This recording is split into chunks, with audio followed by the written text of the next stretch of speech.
Kita lihat nih, kalau menuju 8, gimana sih caranya? Menuju 7 lah. Kita pelajaran nih, zaman Pak Jokowi, zaman Pak SBY, bangun infrastruktur sedikit kan, pertumbuhan ekonominya mendekati 5% rata-rata. Pertumbuhan kreditnya 21%, M0-nya 17%. Zaman Pak Jokowi ini kasihan, sepertinya dimusuhin. Begitu dia masuk, ini cuma berapa? Di bawah 10%. Ini rata-rata cuma 7%, bahkan ada yang sampai 0 sekian. Rata-rata itu karena kebantu atas ini. Di sepanjang ini dia di bawah. Jadi dia ekonomi direm. Dia bangun infrastruktur sebanyak apapun, hanya menggerakkan government sektor. Private sektornya lambat atau berhenti. Makanya tumbuhnya hanya di bawah 5%.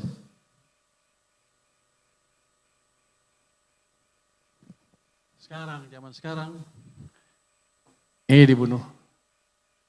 Private sektor pasti nggak jalan kalau nggak kita balikin nih. Terus government-nya juga masih baru, belum berjalan dengan cepat. Jadi kalau kita lihat apa? Sebelah sana mesinnya mesin swasta, 90% dari ekonomi. Sebelah sana mesinnya mesin pemerintah yang 10% dari ekonomi. Dalam 20 tahun terakhir ini, mesin ekonomi kita pincang.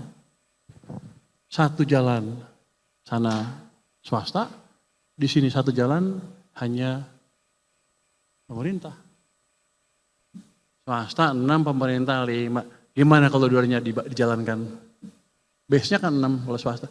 6 tambah sekian, jadi 6,5%, 6 sampai 6,5%. Enggak susah-susah amat dalam waktu setahun 2 tahun.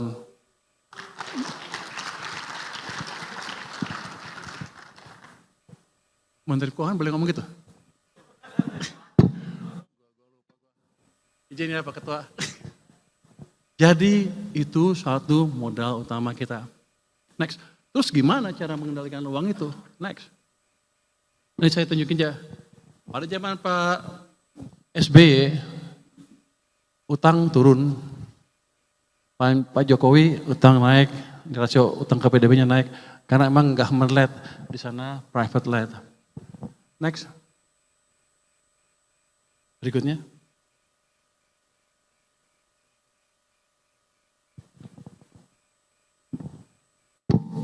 Ini gak ada wartawan kan ya?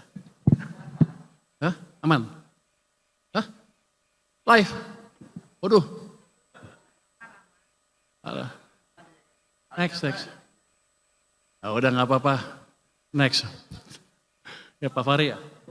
Next. Saya gak tahu saya nyinggung Pak Fahri gak? Pak Fahri dari UI soalnya.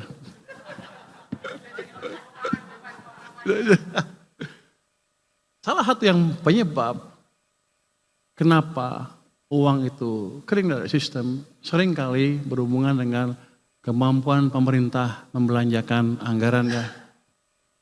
Pemerintah kan ngeluarin utang, tarik pajak, uangnya taruh di mana?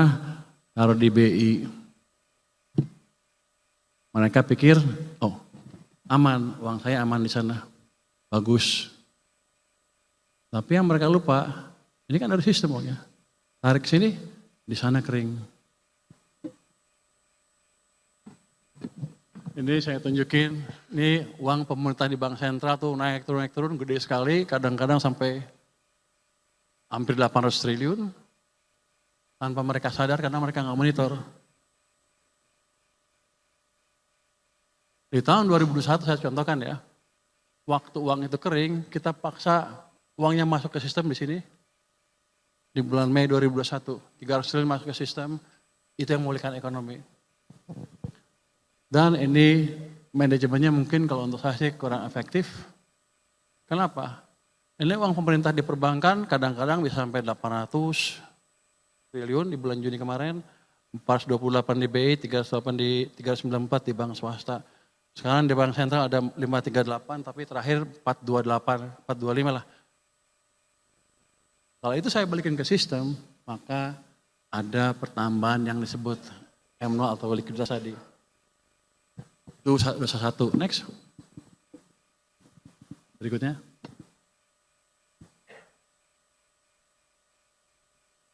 Oh, balik sebentar. Anda perhatikan di sini. Desember 2024. Ini total uang pemerintah di bank 495 di BI, 319 di bank umum. Di akhir tahun mereka punya cash sebesar ini nganggur. Cash itu bukan cash gratis, itu dikeluarkan, didapatkan dari utang lah boleh kita bilang. Jadi kalau bunganya 7%, 8 kali 7, 8 kali 7 itu 56 triliun bunga yang kita bayar untuk uang yang nggak dipakai. Itu efisien apa enggak? Saya nggak tahu, tapi dari situ aja ada pemborosan, ditambah dari tadi dengan uang yang di sistem, ditarik dari sistem. Jadi kita punya dosa yang cukup besar juga. Cuman pengamat-pengamat nggak ada yang tahu. Pasti kalau Pak Roke tahu udah dikilas-kilas sama dia nih. Untung dia nggak tahu.